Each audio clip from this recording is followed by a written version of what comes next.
नमस्ते सदावत्सले मातृभूमे। भारत के पूर्व चीफ जस्टिस मन्नी रंजन गोगोई जी, उन पर कंटेम्प्ट का एक केस फाइल करने का प्रयास हो रहा है। उनके खिलाफ कंटेम्प्ट ऑफ कोर्ट का मुकदमा चलाना चाहते हैं लोग। और बात यह है कि इस बात पर नहीं चलाना चाहते कि उन्होंने राम मंदिर के केस में क्या जजमेंट दिया, उनके और जजमेंट्स किस प्रकार के थे, वो क्या कोर्ट में कह रहे थे। कंटेम्प्ट ऑफ कोर्ट चलाने का आधार बताने वाले ने ये कहा, और मैं उनका नाम आपको बता दूं कि आधार जो कंटेम्प्ट ऑफ कोर्ट का केस चलाने वाले व्यक्ति हैं, उन्होंने अभी कुछ दिन पहले ही कुछ एक्टिविस्ट के खिलाफ कोर्ट केस चलाया था या कंटेम्प्ट कोर्ट केस चलाया था। और अभी उन्होंने के वेणुगोपाल जो भारत के अटॉर्नी जनरल हैं, अटॉर्नी जनरल को उन्होंने लिखा कि मैं रंजन गोगोई के खिलाफ एक कंटेम्प्ट ऑफ कोर्ट की पिटीशन डालना चाहता हूं, कृपया करके आप उस पर कंसेंट दीजिए। मैं आपको बता दूं कि कंटेम्प्ट ऑफ कोर्ट के जो केस फाइल होते हैं उसमें दो तीन रास्ते होते हैं। एक रास्ता तो ये है कि डायरेक्ट कोर्ट उसको कंटेम्प्ट ले ले।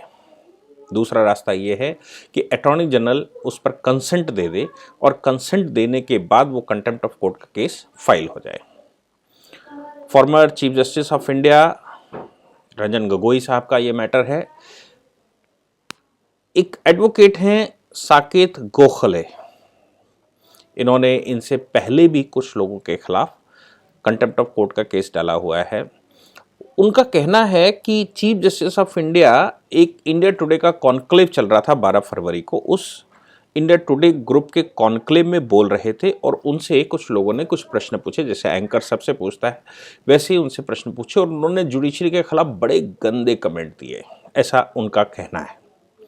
अब वो हम पहले ही कह चुके हैं कि भारत में जो राष्ट्र के पक्ष में सोचे, भारत में जो अपोजिशन लॉबी सोचती है, जो तोड़ू फोड़ू गैंग सोचता है, वो तोड़ू फोड़ू गैंग के खिलाफ अगर कुछ कह दिया, राष्ट्र के फेवर में अगर कोई बात कहता है, रिफॉर्म्स की बात अगर कोई कहता है, देश की सुधार की बात कोई कहता है, देश को आगे बढ़ाने की बात कोई कहता है और उसका पार्टिसिपेशन अगर राष्ट्र उसकी नौकरी के बाद कर लेता है।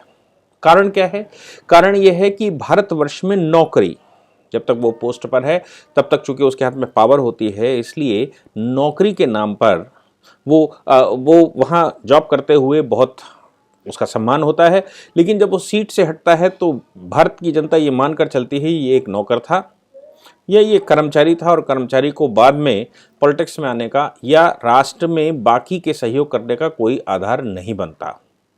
इसलिए रंजन गोगोई साहब के साथ पूछा गया कि आप जुडिशरी के बारे में कहें, तो उन्होंने कहा कि आप $5 ट्रिलियन की इकोनॉमी बनाना चाहते हैं और जुडिशरी को राम भरोसे छोड़ दें, ये ऐसा संभव नहीं है।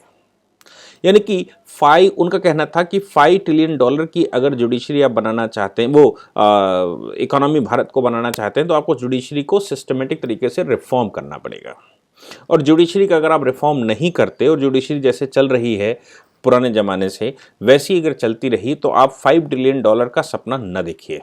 बात में उनकी दम था, क्योंकि अगर आप इंस्टीट्यूशंस को सुधारना चाहते हैं, हम देश को सुधारना चाहते हैं, तो देश के प्रमुख इंस्टीट्यूशंस में भी रिफॉर्म लाने पड़ेंगे, समय के अनुसार आपको रिफॉर्म लानी पड़ेंगे। अगर आप समय के अनुसार रिफॉर्म्स नहीं लाते तो देश कहीं ना कहीं किसी न किसी स्थिति में पीछे चला जाएगा। दूसरी बात उन्होंने कहा कि मुझे कोई हेजिटेशन नहीं होता कि लोग अपने ऊपर लगे हुए कलंक को मिटाने के लिए कोर्ट जाते हैं। यानी कि कोर्ट का जो डिसीजन आया वो डिसीजन उनके ऊपर लगे हुए आरोप या उनके ऊपर लगे हुए कलंक को मिटा देता है। यहां पर उनका कहने का मतलब था कि जस्टिस डिलेड जस्टिस डिनाइड। हो सकता है कि मेरे ऊपर से कलंक हट जाए, हो सकता है कोर्ट हमको निर्दोष साबित कर दे, लेकिन इतना समय लग जाता है कि जस्टिस तो हमें मिलती नहीं। और ये कोई रंजन गोगोई साहब ने पहली बार नहीं कहा, ऐसे इससे पहले भी कई एक जजमेंट्स में ऑनरेबल सुप्रीम कोर्ट ये कह चुका है कि justice delayed justice denied, justice जल्दी हो और जस्टिस होना केवल दिखे भी। अब हमारे यहाँ कभी कभी कोई केस 20-20, 25-25 साल चल जाता है, तब तक व्यक्ति की मृत्यु हो जाती है और तब उसके ऊपर लगे हुए आरोप वो निरपराधी घोषित होता है। ऐसी सिचुएशन में आप मुझे बताइए कि उन्होंने क्या गलत कह दिया। उन्होंने कहा राम शकल्ट जुडिशरी नहीं छोड़ी जा सकती। उन्होंने कहा कि इस सिस्टम में जो आज का सिस्टम चल रहा है, इस सिस्टम में व्यक्ति के ऊपर जो आरोप लगे हैं उनसे तो वो निजात पा जाता है, लेकिन हकीकत में उसको पूर्ण जस्टिस नहीं मिलती, क्योंकि जस्टिस या तो बहुत महंगी है और या फिर बहुत ज्यादा दूर है, बहुत समय लगता है। ऐसे में उन्होंने कहा केवल कॉरपोरेशंस जिनके पास धन है वो तो आसानी से सुप्रीम कोर्ट पहुंच जाते हैं, लेकिन सामान्य आदमी सुप्रीम कोर्ट नहीं पहुंच पाता। मैं खुद सुप्रीम कोर्ट का प्रैक्टिशनर हूं। सुप्रीम कोर्ट में ऐसी व्यवस्थाएं नहीं है वकीलों के लिए कि उनको कुछ मिनिमम दिया जाए और कम पैसे में न्याय दिलवाया जाए। और जब हम बात करते हैं सेंट्रल एजेंसी वगैरह की या जो प्राधिकरण वहां पर हैं, उन प्राधिकरणों में भी ध्यान देने के लिए बहुत सफिशिएंट लोग नहीं हैं। सफिशिएंट मतलब बहुत इनकरेजिंग काम नहीं होता, ऐसा देश का मानना है।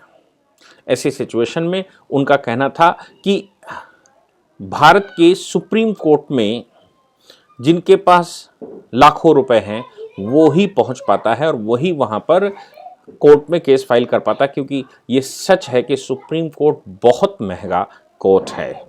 आगे उन्होंने कहा कि सुप्रीम कोर्ट या जो जुडिशियल सिस्टम है not work for more reasons than one. इसका मतलब मुझे भी अभी तक समझ में नहीं आया कि वो कहते हैं एक आध रीजन ऐसा है जिसकी वजह से कोर्ट चल रहा है, नहीं तो कोर्ट में अब कोई बहुत ज्यादा इनकरेजिंग वर्क नहीं हो रहा है। उनका तात्पर्य यहां पर था कि कोर्ट में भी रिफॉर्म्स लाने की जरूरत है। साथ में उन्होंने ये कहा कि बहुत सारे जजेस ऐसे हैं जिनके खिलाफ मीडिया में क्रिटिसिज्म होता है या मीडिया के केसेस को वो उठाते हैं, तो यानी मीडिया वर्सेस जजेस भी लंबे स्तर पर चलता है। उसको अगर मिटाना है तो रिफॉर्म्स लाने पड़ेंगे। ये जो मिस्टर गोखले थे उनका कहना है कि ये जो कंटेम्प्ट ऑफ कोर्ट का है ये टॉप कोर्ट को अंडरमाइन घोषित करने की कोशिश कर रहे थे रंजन गोगोई। मैं आपको बता दूं कि कंटेम्प्ट ऑफ कोर्ट बाकी लोग तो करते हैं, कंटेम्प्ट ऑफ कोर्ट शायद मिस्टर गोखले को ये नहीं मालूम कि कोर्ट का जजमेंट न मानने के लिए, कोर्ट के जजमेंट में बाधा पहुंचाने के लिए और कोर्ट को बदनाम करने के लिए ही कंटेम्प्ट लगाया जा सकता है। उसमें भी सिविल कंटेम्प्ट और क्रिमिनल कंटेम्प्ट होता है। और कोर्ट में जिस प्रकार से क्रिटिसिज्म है या जो उसकी एनालिसिस है कोर्ट के विषय में, जैसे मैं भी अभी चर्चा कर रहा हूं, तो कोर्ट के विषय में चर्चा करना, उसके रिफॉर्म्स की आइडियाज़ देना, उस रिफॉर्म्स को लेकर लोगों में जागरूकता फैलाना, अपने स्टेटमेंट देना, ये काम है हमारा। अगर रिफॉर्म्स की आइडिया ही नहीं आएगा, जैसे हमारे पूर्वजों ने लिखा है निंदक नीर राखिए आंगन कुटी छबाए, अगर आपके पास इस प्रकार के निंदक, मैं कह रहा हूं कोर्ट को बदनाम नहीं करना, कोर्ट को के ऑर्डर को न मानने के लिए प्रेरित नहीं करना, कोर्ट के ऑर्डर को मानने से मना करना, ये सब कंटेम्प्ट है।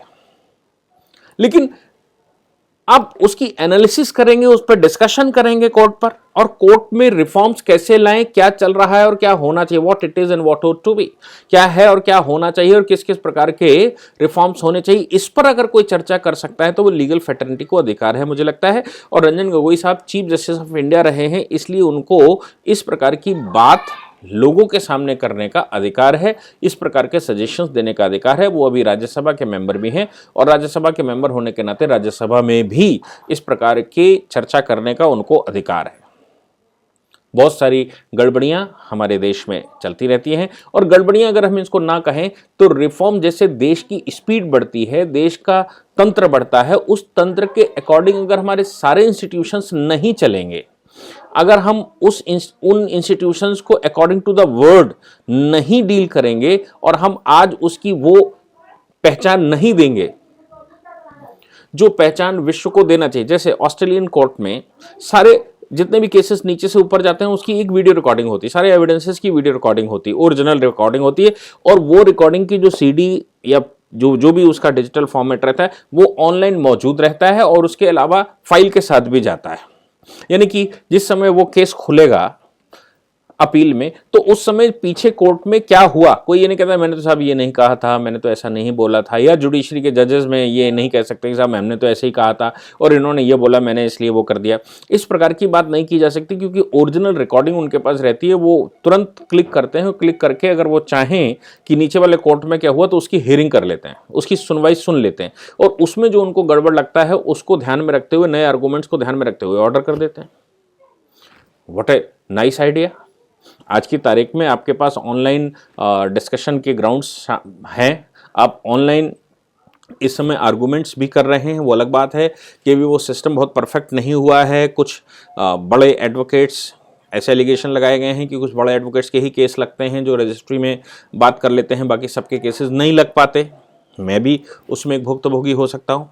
तो ऐसी बातें जो रिफॉर्म्स की हैं वर्ल्ड वाइड, उन रिफॉर्म्स की आवश्यकता भारत को नहीं है क्या?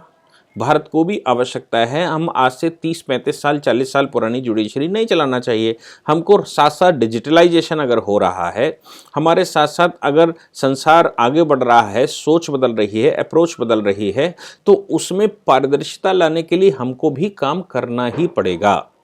इसलिए ये जो रिफॉर्म्स की बात करने वाले लोग हैं, देश में परिवर्तन की बात करने वाले लोग हैं, देश में कुछ आइडिया देने वाले लोग हैं, उनके खिलाफ कंटेम्प्ट कोर्ट डालकर बिल्कुल मुंह बंद कर देना, या जैसे मैं आपको बताऊं कि दीपक मिश्रा साहब चीफ जस्टिस थे, उन्होंने कहा कि मैं 370 राम मंदिर लगातार डेली हियरिंग पर लगाऊंगा।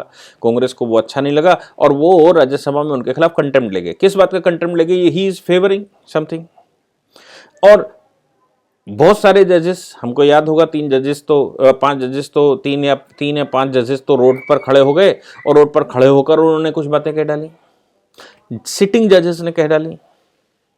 इसलिए ये जो भारत में अभी चल रहा है, मुझे लगता है ये ट्रांजिशन पीरियड है, और इस ट्रांसफॉर्मेशन में इस प्रकार के आरोप प्रत्यारोप लगते ही रहेंगे। लेकिन वेणुगोपाल साहब ने जो रिजेक्शन दिया और उन्होंने कहा कि नहीं, हार्ड इंस्टीट्यूशंस और हाईली इंस्टीट्यूशंस के जो बड़े पदाधिकारी रहते हैं, जो रिफॉर्मिस्ट रहते हैं, उनके खिलाफ ऐसे कंटेम्प्ट स्वीकार नहीं किए जा सकते, और इससे सारे देश को एक गलत मैसेज जाता है, पूरे सिस्टम को एक गलत मैसेज जाता है। काटजू बदनाम कर ही रहे हैं, ऊपर से हमारे सिस्टम में भी बदनामी हो, ये अच्छा नहीं है।